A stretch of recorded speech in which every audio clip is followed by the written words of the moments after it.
ब्रेज academy 1 में, जैसा कि पहली वीडियो में मैंने आपको बताया था द्रव्य क्या होता है, आज हम चर्चा करेंगे द्रव्य की अवस्थाएं। तो आप देख सकते हो द्रव्य की अवस्थाएं, आपका 3 अवस्थाएं होती हैं। पहली अवस्था है आपका ठोस, दूसरा है आपका द्रव और तीसरा है आपका गैस। तो आइए हम जानते हैं ठोस अवस्था क्या होती है। ठोस अवस्था में आप देख सकते हो कण एक दूसरे के बहुत पास पास होते हैं। कोई भी आप सॉलिड स्टेट लेते हो, मान लीजिए आपने क्या लिया, हम एग्जांपल के लिए एक ये ले लेते हैं, हमारे पास ये कवर है। तो इसमें आप देख पाओगे कि इसके जो कण होंगे, इसके जो पार्टिकल होंगे वो एक दूसरे के क्या है, बहुत पास पास हैं। दूसरा, इनके बीच आकर्षण बल बहुत अधिक होता है। और साथियों, ठोस अवस्था के लिए ये एक प्राइमरी कंडीशन है कि उनके बीच आपका आकर्षण बल बहुत अधिक होना चाहिए, क्योंकि जब पार्टिकल एक दूसरे से क्लोज होंगे, बंधेंगे, तभी वो आपका ठोस अवस्था को प्राप्त होगा। आप यहाँ इसमें देख सकते हो इसके जो पार्टिकल हैं वो आपका एक दूसरे के बहुत पास पास है। इस प्रकार वो आपका ठोस अवस्था को प्राप्त करेगा। तीसरी बात हम करें, इनकी आकृति एवं आकार तथा आयतन नियत रहते हैं। और ठोस अवस्था की एक क्वालिटी होती है कि इनकी जो आकृति है, आप इसकी आकृति भी देख सकते हो, आकार देख सकते हो, एवं इसका जो आयतन होगा, जो वॉल्यूम होगा, वो आपका नियत रहता है, कांस्टेंट रहता है। अब हम बात करेंगे आपका द्रव अवस्था की, ठीक है। और पहले एक ठोस अवस्था का एग्जाम्पल ले लेते हैं। कोई भी हम, आप बर्फ ले सकते हो, लकड़ी का टुकड़ा ले सकते हो, कोई भी, यानी जो आपका, ये सभी ठोस अवस्था के अंदर आते हैं। अब हम बात करते हैं द्रव अवस्था की। द्रव अवस्था क्या होती है, इसमें कण ठोस की अपेक्षा दूर दूर रहते हैं। इसका मतलब ठोस अवस्था में क्या होता है, कण एक दूसरे के बहुत पास पास होते हैं, लेकिन द्रव में ठोस की अपेक्षा थोड़ा दूर दूर रहते हैं, यानी उनका जो गमन है वो एक स्थान से दूसरे स्थान पर आपका हो पाता है, ठीक है। अब बात करते हैं सेकंड पॉइंट की, इनके बीच आकर्षण बल ठोस की अपेक्षा कम होता है, ठीक है। क्योंकि ठोस अवस्था में क्या होता है, कण एक दूसरे से बिल्कुल बंधे रहते हैं, एकदम टाइट अट्रैक्शन फोर्स उनके बीच कार्य करता है, लेकिन यहाँ पर ठोस की अपेक्षा थोड़ा कम। इसीलिए वाटर जो जल है इसका एक अच्छा उदाहरण है, क्योंकि उसी कारण उसमें फ्लोइंग रहता है, बहना जो प्रकृति है, जो फ्लो होता है वाटर, उसका यही कारण है। ठोस की अपेक्षा उनके जो कण हैं उनके बीच जो आकर्षण बल है वो आपका कम होता है। इनको जिस पात्र में रखा जाता है यहाँ उसी की आकृति ग्रहण कर लेते हैं। ये द्रव अवस्था का सबसे विशेष गुण है, क्योंकि आप देखोगे, आप किसी गिलास को ले लीजिए, उसमें आप पानी करोगे तो वो आपका क्या है, उसी की शेप में क्या कर लेता है, आपका उस अवस्था को ग्रहण कर लेता है, ठीक है। अब हम बात करते हैं इसका एग्जाम्पल, आप देख सकते हो सबसे बेस्ट एग्जाम्पल इसका क्या है, पानी, वाटर, ठीक, द्रव अवस्था आप समझ सकते हो।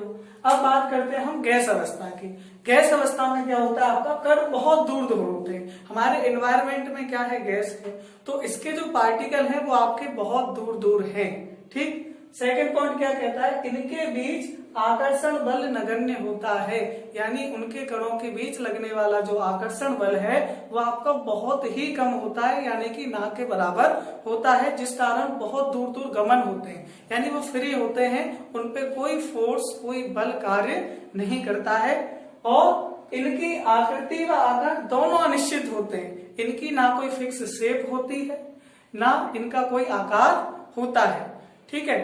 तो अब हम जानेंगे इनको कैसे डायग्राम से इनको हम समझ सकते हैं, ठीक है। तो आइए साथियों, अब हम समझते हैं इसको डायग्राम के माध्यम से। ठोस अवस्था में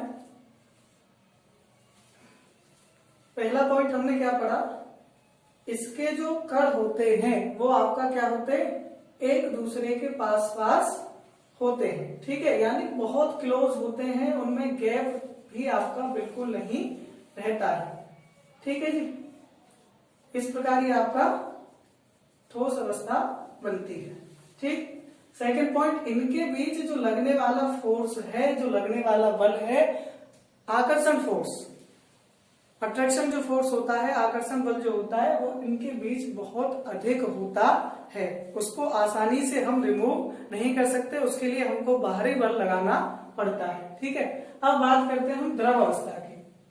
द्रव अवस्था में क्या होता है, जो ठोस अवस्था में आकर्षण बल होता है उसके अपेक्षा उसमें कम बल लगता है द्रव अवस्था में, जिसके कारण उसके जो कण होते हैं वो ठोस अवस्था की अपेक्षा थोड़ा दूर दूर रहते हैं। थोड़ा दूर दूर, इस पे ध्यान देना।